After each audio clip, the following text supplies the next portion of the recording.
देखो, इनसो का स्थापना दिवस था, 20वां स्थापना दिवस हमने जयपुर के अंदर बनाया टैगोर ऑडिटोरियम में। और आगे क्योंकि 26 अगस्त को राजस्थान यूनिवर्सिटी के चुनाव है, वो भी एक लक्ष्य है। पहले भी इनसो लड़ती आई है, आगे भी लड़ेगी। साथ में एक डॉक्टर अजय सिंह चौटाला जी पिछले दिनों खरनाल के अंदर वीर तेजाजी महाराज के मंदिर का निर्माण करके आए थे। उनकी कमेटी की रिक्वेस्ट थी कि निर्माण के लिए वहाँ मकराना का जो मार्बल है उसका इस्तेमाल किया जाए। उसके ऊपर कल वहाँ अनेक जो मार्बल का काम करते हैं उन लोगों से चर्चा हुई है, और मैं उम्मीद करता हूँ कि अगले 15 से 20 दिन में हम वो फाइनल करेंगे। और जो अगले महीने तेजाजी महाराज की जयंती है उसके ऊपर उसका निर्माण भी फ्यूचर के लिए शुरू करें। इलेक्ट्रल पॉलिटिक्स में जा रहे हैं आप लोग? अभी तो बहुत अर्ली है, अभी तो संगठन बनना भी नहीं शुरू हुआ।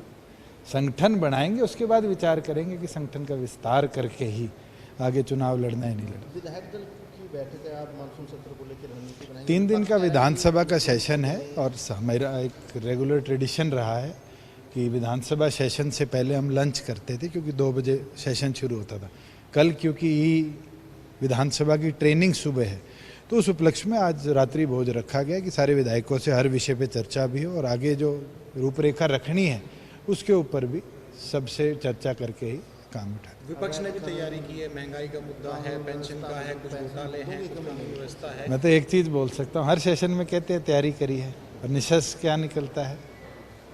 हम तो पूरी तौर पर तैयार हैं, और ईमानदारी के साथ 3.25 साल हो गए सरकार चला रहे हैं, और आगे भी इसी तरीके से चलाएंगे। प्रदेश में कोई कमी लेखी जोखी बढ़ती है तो विपक्ष से पहले तो हम उस पर एक्शन लेते हैं, विपक्ष तो उसको फिर मुद्दा बनाती है। और मुझे लगता है यही एक पॉजिटिवनेस है कि पिछले 3.25 साल के अंदर विपक्ष कह के तो आता है, मगर हर विषय पर जब सरकार जवाब देती है तो उनकी बोलती बनती है। खेलों से आपका बड़ा लगाव है, और जो कॉमनवेल्थ में देश का दबदबा और हरियाणा का सबसे ज़्यादा, मैं तमाम खिलाड़ियों को और ख़ास तौर पर हमारे रेसलर्स को और मेरी टेबल टेनिस की मेंस की टीम को बधाई देता हूँ, जिन्हें ट्रमेंडस एफर्ट्स डाले हैं। और इतने मेडल एक दिन में, तो मेरे ख्याल से हरियाणा की जोड़ी में तो इतिहास एक नया रचा है जो कल रात को रचा।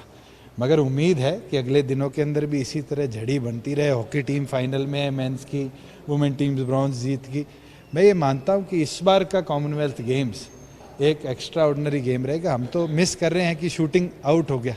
अगर शूटिंग इस बार होता, आर्चरी इस बार होता, तो शायद मेडलों की बौछार लगाई जाती, और 2010 कॉमनवेल्थ से ज़्यादा मेडल हिंदुस्तान की झोली में इस बार आते हैं। सरकार को लगता है कि भाई कहीं ना कहीं इनका वार्म वेलकम करना चाहिए? बिल्कुल करेंगे, आप चिंता ना करिए। जैसे ओलंपियंस का हमने किया था, उसी तरह ग्रैंड सेलिब्रेशन कर जो वादा हमारी सरकार का है, उनके खातों में सेम डे पैसा देकर उनको जॉब लेटर्स भी देने का।